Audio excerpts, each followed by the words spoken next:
Pemerintah Kota Palembang bersama dengan Kejaksaan Negeri Palembang melakukan launching penyerahan pembuatan akte kelahiran, KIA, KIS, dan KIP kepada panti dan lembaga kesejahteraan sosial anak di Kota Palembang pada Rabu 31 Januari 2024. Kartu identitas anak. Baik, oke.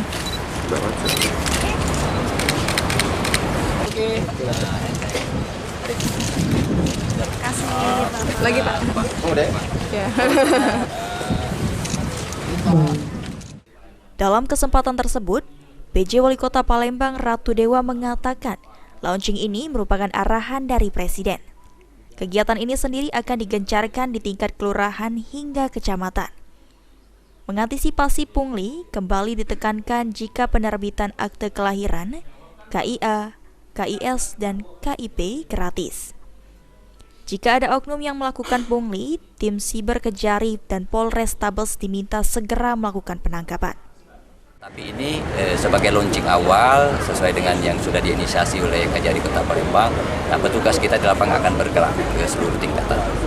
Jika memang ada oknum-oknum yang memanfaatkan untuk pencalonan atau gimana, Saya sudah minta dengan tim cyber sebenarnya, tim cyber baik itu dari Kejari maupun dari Polrestabes, tangkap saja bagi yang ketahuan yang coba main-main untuk meminta uang oknum-oknum tertentu.